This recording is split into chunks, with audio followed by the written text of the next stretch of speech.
For rom-com fans, there's a whole feast of films coming out soon. We've got Sandra Bullock in The Proposal with Ryan Reynolds. We've got Katherine Heigl from Knocked Up back again in The Ugly Truth. And 500 Days of Summer with Joseph Gordon-Levitt. What is the sort of enduring appeal of rom-coms at the box office? Stating the obvious, but obviously they're funny, they're romantic. It's what people. It's really insightful. This is why funny and romantic. They're funny and romantic. It's kind of Hollywood leads at their most dazzling, most beautiful, most funny. So you can see the appeal. The leads are so important. I think that's why, by and large, every single Kate Hudson rom-com is terrible, because it's very hard to care about her. Yeah, I don't quite know what it is, and I think if someone could really nail exactly what it is that makes a really good rom-com heroine. It's a real talent, and it's a real shame that, like, when you come to the Academy Awards, it's always for serious roles, and it's people like missing a leg or whatever like that.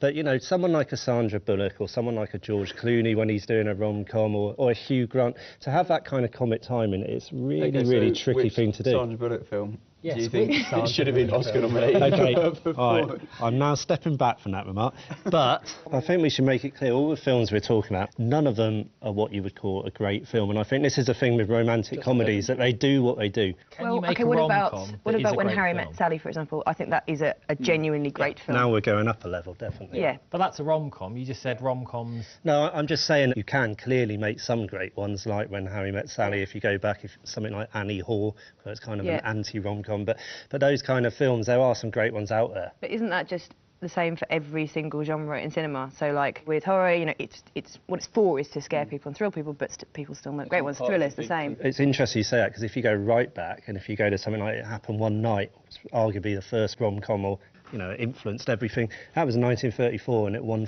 the big 5 Academy Awards. So maybe you used to. Philadelphia Story won Academy Awards. But you used to get great directors, you know, making rom-coms, whilst nowadays it seems to be parked with those kind of neutral directors that are all interchangeable. I remember growing up seeing, I don't know if you guys have seen it, What's Up Doc, which is Peter Bogdanovich. And Peter Bogdanovich was at the top of his game then, you know, he was being hailed as the next sort of Orson Welles, and he decided, with no shame, that his next film would be a bringing up baby, screwball comedy rom-com, and it's brilliant. I mean, it's absolute. I've watched that film probably more than is healthy.